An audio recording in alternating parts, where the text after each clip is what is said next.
R V Babu, Hindu Aikyavedi നേതാവ് നമ്മോടൊപ്പം ചേരുന്നു. ശ്രീ ആർ വി ബാബു, വളരെ നിശിതമായ വിമർശനമാണ്. കടുത്ത വിമർശനം എന്ന് പറയുമ്പോൾ ഈ SITയുടെ വിശ്വാസ്യത പോലും ചോദ്യം ചെയ്യപ്പെടുന്ന രീതിയിലേക്ക് ഹൈക്കോടതിക്ക് പോകേണ്ടി വന്നിരിക്കുന്നു.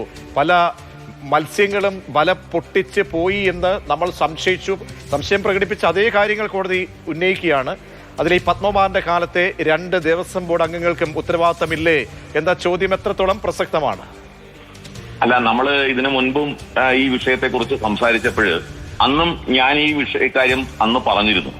അതായത് SITയെ നമ്മൾ പരിപൂർണ ബഹുമാനത്തോടു കൂടി നമ്മൾ കാണുന്നു. ഹൈക്കോടതിയുടെ നിരീക്ഷണത്തിൽ പ്രവർത്തിക്കുന്ന ഒരു അന്വേഷണ സംഘമാണ്. അതുകൊണ്ട് ആ ഹൈക്കോടതിയോട് നീതി പുലർത്തേണ്ട ഒരു സാഹചര്യമുണ്ട്, മറുപടി പറയേണ്ട ഒരു സാഹചര്യമുണ്ട്. അതുകൊണ്ട് SIT ആ നിലയ്ക്കെങ്കിലും അന്വേഷണം മുന്നോട്ട് കൊണ്ടുപോകും എന്ന് നമ്മൾ പ്രതീക്ഷിച്ചിരുന്നു.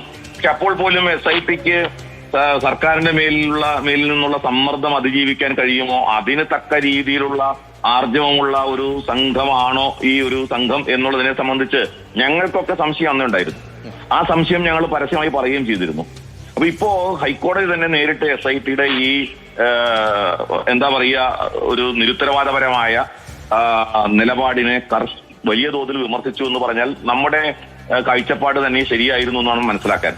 ഇവിടെ അന്ന് നമ്മൾ പറഞ്ഞു, പിണറായി വിജയന്റെ കീഴിലുള്ള ആഭ്യന്തര വകുപ്പിന്റെ കീഴിലുള്ള ഉദ്യോഗസ്ഥന്മാരെ അന്വേഷിക്കുമ്പോൾ ഈ രീതിയിലുള്ള മെല്ലെപ്പോക്ക് നയം ആയിരിക്കും ഉണ്ടാവുക. വലിയ സ്രാവുകൾ ഒന്നും വലയിൽപ്പെടാൻ പോകുന്നില്ല.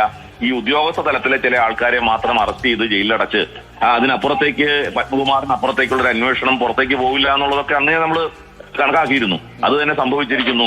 ഹൈക്കോടതിയും അത് സംശയിച്ചിരിക്കുന്നു. തീർച്ചയായിട്ടും ഹൈക്കോടതി ഇത് പ്രസിഡന്റ് ഉൾപ്പെടെ അന്ന് ആ സമയത്ത് പ്രസിഡന്റ് അടക്കം അംഗങ്ങളുടെ അടക്കം കൈകളിലൂടെ അവരൊക്കെ കണ്ടിട്ടാണെങ്കിലായിരിക്കുമല്ലോ ഈ റിപ്പോർട്ടൊക്കെ കടന്നു പോയിരിക്കുക. ഈ കട്ടിളപ്പാളി സ്വർണ്ണപ്പാളിയെ കൊണ്ടുപോകാൻ ബന്ധപ്പെട്ട് വ്യക്തമായ അറിവുള്ളപ്പോൾ ഇവരെയൊക്കെ സംരക്ഷിക്കേണ്ട ബാധ്യത എന്തുകൊണ്ട് ഈ അന്വേഷണ സംഘത്തിന് വരുന്നു? എന്തായാലും പത്മകുമാറിനെ അറസ്റ്റ് ചെയ്യുന്നു, അതിലും വലിയൊരു ഡാമേജ് ഈ അംഗങ്ങളിലേക്ക് പോകുമ്പോൾ ഉണ്ടാകില്ലല്ലോ. പൊളിറ്റിക്കലി നോക്കിക്കഴിഞ്ഞാൽ അങ്ങനെ പറഞ്ഞു കഴിഞ്ഞാൽ അപ്പോൾ ഈ 2 പേരെ വിട്ടുകളഞ്ഞതിൽ അങ്ങ് എന്താണ് സംശയിക്കുന്നത്?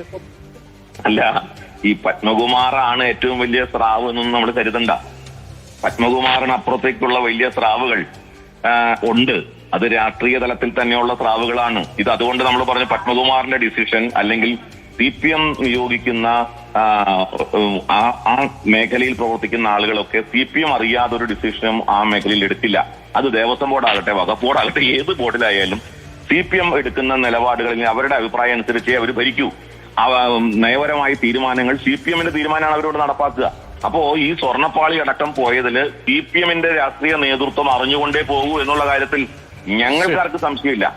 കോടതിയും ആ കാര്യത്തിൽ അങ്ങനെ സംശയിക്കുന്നു എന്ന് വേണം ആ നിലയ്ക്ക് ഇപ്പോഴുള്ള കോടതിയുടെ പരാമർശങ്ങളിൽ നിന്ന് നമ്മൾ മനസ്സിലാക്കാൻ. ശരി, വളരെയധികം നന്ദി ശ്രീ ആർ വി ബാബു.